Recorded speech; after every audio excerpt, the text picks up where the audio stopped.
Hello everyone, welcome to RNG University. Today we're going to open once more the Kamigawa Neon Dynasty Collector's Pack. So hopefully we can finally get ourselves some neon cards. Alright, it's pretty exciting. So we're going to rip this open. Alright, and look at our 12 packs in here. So 6 here, 6 here. I'm going to put this away. All right, so let's hopefully get something really crazy this time, huh? Last time we got our the foil Hidetsuku, but it was not the neon card, so it was almost like a troll.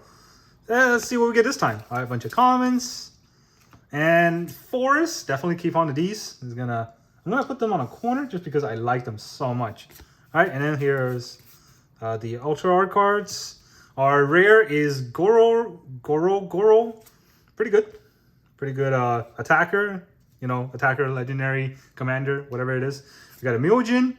And our first mythic, Jugen, defends the temple. It's, you know, it is whatever. And then we got Boseiju, the dude who endures. That's a pretty good card. I'm pretty happy about it. Oh my god, here we go. All right, first pack, we got a Tamiyo Completed Sage, the foil Ultra Art Borderless Showcase, whatever it is, all the keywords. Very nice card. I can't believe we got it on the first pack. Hopefully we can get one of the Phyrexian ones too. But this is really nice. All right, so like I said, always hold on to the Planeswalker, the foil Planeswalker Borderless. They're gonna go up definitely, even if they're not worth that much, which I think Tamiyo is. So that's our first pack, right? Pretty nice pack. We got Boseiju, we got Tamiyo. Very green, that pack. All right, going on to pack number 2 here. Again, we start with a bunch of commons. Oh, and this Patchwork Automaton. It's actually crazy. I think this is gonna ruin a lot of modern games because I think you can put this in affinity decks. It's got Ward 2. It's pretty strong aggro, and yeah, all around good card. All around like unfair card almost. So now we got a bunch of other commons. And then our rare is the Shigeki Jukai Visionary. Not that great, you know, people have been using combos with them. And then we got Universal Surveillance. This card would have been good. It's improvised and it draw X cards, so that's pretty nice. The problem with that is it's a sorcery. 3 blue with a sorcery. Even if you can improvise that to draw a bunch of cards, it's just, I don't see it. All right, and then we got Surge Hacker Mech. It is what it is. Rizona Asari Commander. And Foil Brilliant Restoration. This card is nice. This card is the new Replenish. Cost 7, so it's not that good, but it does return on artifacts and enchantment, so it is something. All right, and then we got a token that is a Human Monk, Transcendent Spirit. I know mythics from that pack, but still pretty nice. I'm happy I got a Brilliant Restoration out of that one. Someone can restore this pack for me. Impossible to open. And it's upside down. Oh wait, no, I opened it upside down. Just kidding. All right, and then we got Kami of Industry, common. Our foil playing, gonna go to the side. And Ultra Art common. This Nezumi Prowler, it looks really nice. Like, they put a lot of effort into foiling this uncommon card. I don't think anyone's really gonna play this outside of Limited, but hey, it's nice. And then we got another foil Boseiju. That's our second Boseiju of the pack, and the price really had tanked on this card. I think it was going out 60 when it was in a pre-release. Now it's only like 20, 15, but still a good card. I think over time, Boseijus will, you know, go through the roof, so no problem holding on to them. And then we got a Silk Guard.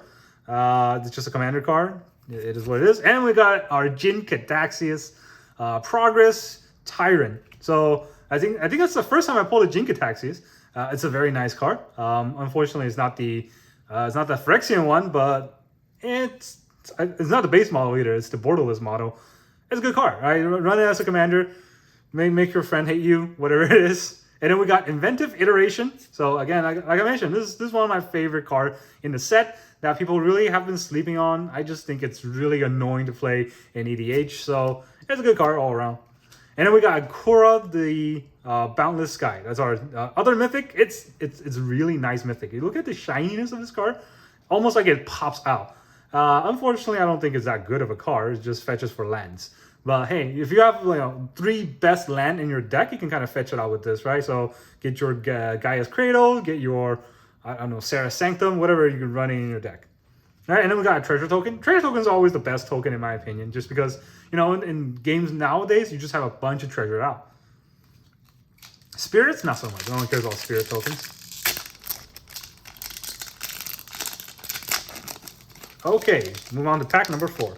We got 2 mythics from that one pack, so that's pretty nice. Here we got Futurist, Sentinel, a bunch of commons, and a Swamp, Foil Swamp. Very nice. Ultra R. This Ultra R actually is very good looking. Reinforced Ronin. Oh, it's that Ronin that bounces back to your hand every time you attack. It's a pretty nice card though. All right, and then we got a bunch of commons on the side. It's falling apart. All right, and then we got Invoke the Wind. I honestly don't like this card at all. It's a sorcery that costs 4 blue along with the 1 colorless. It costs too much. You gain control of target untap or a target artifact or creature, and then you untap it. It's big deal, right? It taps you out on your turn for a blue deck. I just don't see it being useful. All right, and then we got an Iron Soul Enforcer. That's just another commander card. Thundering Raiju. Funny story. I got wrecked in Arena by this card. Someone was running this on a draft, and he had 2 of them along with just basically a mono red aggro in draft. It was so annoying, and then cost me my draft. And then we got Lion Sash. Apparently this card is on the rage. Everyone's looking for it. It is just like the Ooze, because you can exile cards from graveyards. So it's pretty nice. And we got another Jugen Defend the Temple. We got a lot of these mythics. Unfortunately, I don't think this card is worth that much, and really isn't that good of a mythic card, but it is a mythic, so we're gonna put it on the side. And we got a Pilot token that turns into a Samurai. All right, pack number 4. We did get a mythic out of that pack, so our mythic counts are decent for this box. Oh god. What is wrong with these packs? It's like they super glued it and then welded it together. All right, Regent's Authority, bunch of commons, and then we got our Foil Mountain, very nice mountain. These lands are probably the best thing coming out of this set, and I know it's crazy because of all the other crazy cards. All right, it's our first Kami War, another mythic. This is a fantastic card for EDH. It's 5 colors, Uber and all that. People aren't gonna run it, but if you want to make a janky deck and just annoying your friends, this is a good card. Look at the back. Whenever it attacks, you can just bounce anything back from the graveyard, or actually you return graveyard into play. Into your hand. Not to play, but still good. All right, and then we got Myojin. No one cares about Myojin. We got Arizona, Asari, Commander. I think we got one of these before. Tatsumari, and then a foil, Invoke the Wind. So, a bunch of rares. And then a treasure token. Like I said, treasure tokens are always nice.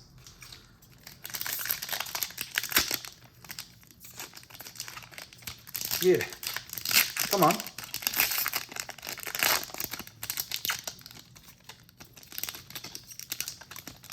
This pack got destroyed. All right, there we go. So, we have now Explosive Fury, bunch of commons. People are raging about this Undercity Scourger, Scourger, whatever it is. Because it taps to add a treasure token. I honestly don't see it being useful outside of standard. Or not standard, outside of limited. And then we have Enthusiastic Merchant. This card is one of my favorite uncommon in the set. It's crazy. It's the 2 mana, 2/2, flying, so it got evasion, and it makes your artifact cost 1 less. Remember, artifacts are colorless most of the time, so if it costs 1 less, a lot of artifacts would just be free, which is insane. All right, and then we got a foil island, and then common, uncommon. There are Heiko Yamazaki, the commander. That's the partner. That's not a partner. I'm never gonna shut up about that. It's just missed opportunities. And then we got Tatsumari, the Toll Rider. We got the Ultra R of that one. Now we have the regular one. I think the Ultra R definitely looks better. And then we got the Shorikai Genesis engine. I believe we had a Genesis engine back in Maraudon that doesn't do the same ability. I think it just copies itself whenever it attacks. But this one is pretty nice. All right, it's a mythic. I think it's the Precon mythic. And you know, I don't think that precon is borderless, but who knows.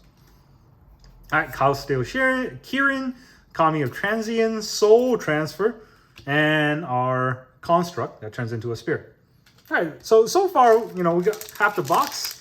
We got a lot of mythics. Honestly, more than I expected. Dang, that's as much mythic as I got for the entire box last time. Let's not jinx it. But, you know, no neon cards yet. Fingers crossed. All right, so we got another Swamp. That's going to go on the side.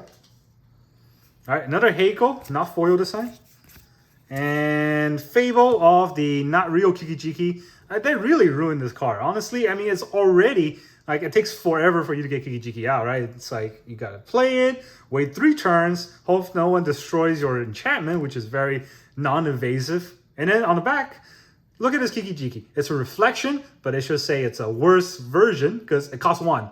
That's never gonna, you're never gonna get infinite of that without some janky combo. So it's no longer that good. All right, one with the Kami, Lion Sash, another Thundering Raiju, and Invoke Calamity.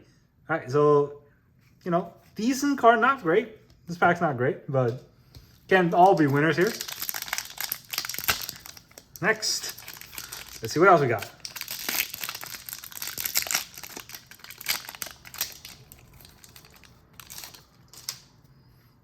Okay, so we got Imperial Oath. And another Foil Mountain. This lands are so nice. I'm going to say that every time I open these packs. Oh, this Covert Technician. If you look at it, it kind of almost looks like it's an etch foil. I don't know if they make etch foils for uncommon, but this is a very nice looking foil. All right, and then we got Junji, the Midnight Sky. Not quite a Kukusho, not that bad because you make your opponent discard. So it is another mythic. Increase our mythic count. Oh, and then we got Nashi, the Moon Sage Scion. Once again, another mythic. I think I got the etch foil of this card, or at least the foil of this card. It's nice, but it's gonna go on the side. And then we got the Ogre Head Helm. This is the one where you can discard, reconfigure, discard your hand, draw 3 cards, all of that. And then Invoke Calamity. I think we already got one of these. We got another one. So, and Calamity is coming upon us. And then we got Treasure Token. Very nice. So yeah, our mythic counts are actually through the roof here. Which, I mean, you know, I always complain about mythics. So, they're giving me all the mythics. If I complain enough about the neon, maybe they'll give me that too. So here's a bunch of commons. And then Foil Swamp.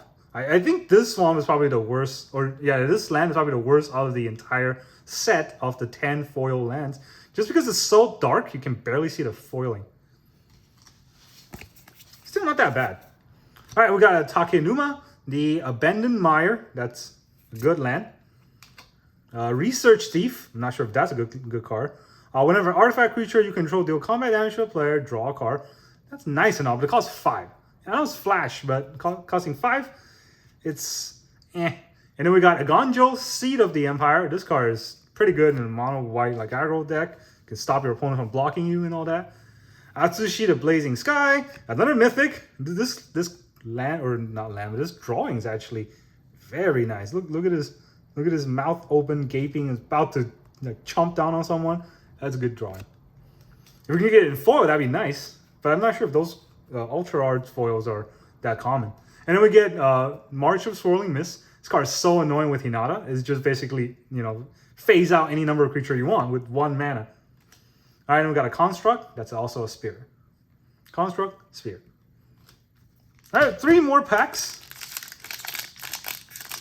We did hit the Mythic galore in this box, I would say. It's very nice. It's very, nice change of pace in my opinion. Oh, and this Virus Beetle. I also think this is a pretty good card. I know they've printed a lot like these already, but I think in this set, they printed 2 crazy cards.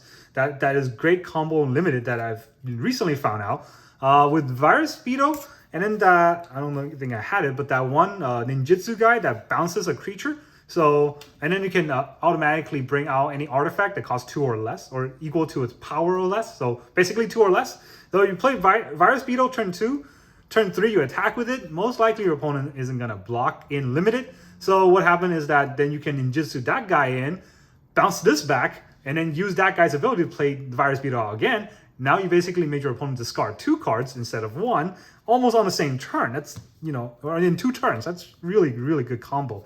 In limited, it's almost just game breaking. All right, Selfless Samurai, Asari, blah blah blah, and then we got another Invoke Calamity. That's like our 3rd or 4th or 17th Invoke. So no more of that, please. Access denied. And this card's name is very funny. All right, counter target spell. Create X/1/1 colorless Thopter artifact creature token with flying. That's not a good ability. I think the one Spell Swindle that brings treasure tokens way better. But at least this art looks really cool. Almost reminds you of StarCraft. All right, and then we got Goro Goro, March of Wretched Sorrow something Tatsunari, the guy that looks like Demon Slayer, and Construct, that is also a spirit. 2 more packs. All right, getting down to the wire here. We did open a lot of mythics, so can't really complain about this box, regardless of what I get off these packs. I think I've already hit the mythic cap, so anything else is just, you know, butter. All right, so, or icing, I guess, on the cake. Bunch of comments.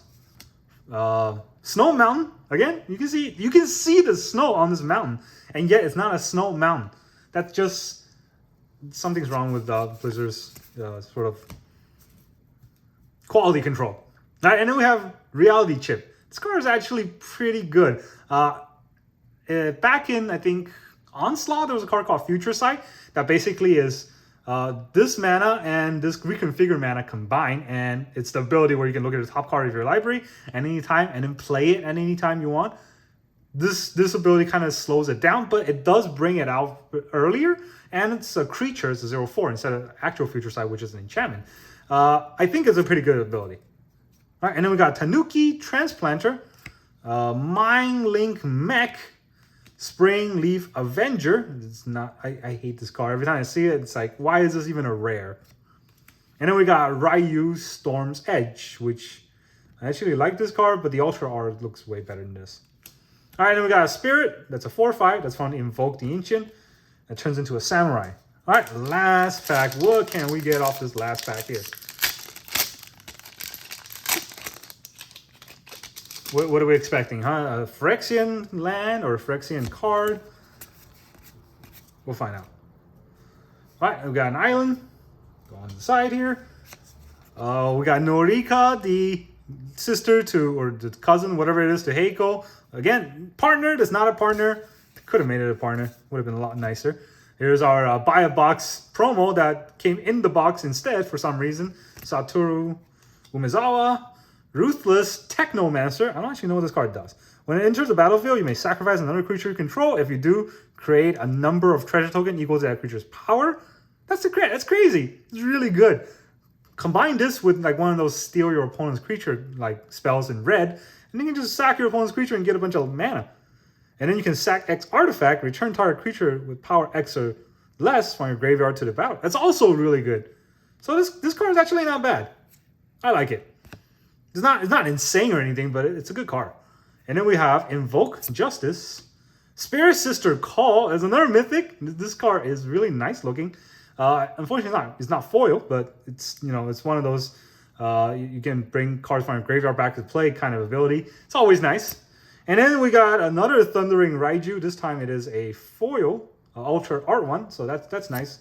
And then we got a Tezzeret Betrayer of Flesh token.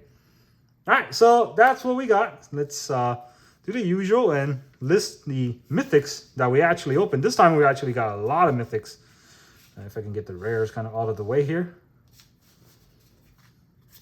All right, we got Spirit Sister, Atsushi, Nashi, Junji, Shorikai. We get a pre-con promo or pre-con mythic every time, I think. Jugen, Kura, Jink Ataxia, Tamio, and another Jugen Defend the Temple. So we got 11 mythics out of 12 packs. That's actually not bad. It's not one every pack that like I first thought it was, but hey, it's still good, right? We got pretty good mythics this time. We got Jink Ataxia, we got Tamio, so I can't really complain. This is way better than the other box I opened. No neon cards yet, but hey, we gotta keep our hopes up, and maybe we'll get it next time. All right, thank you very much. See you guys next time.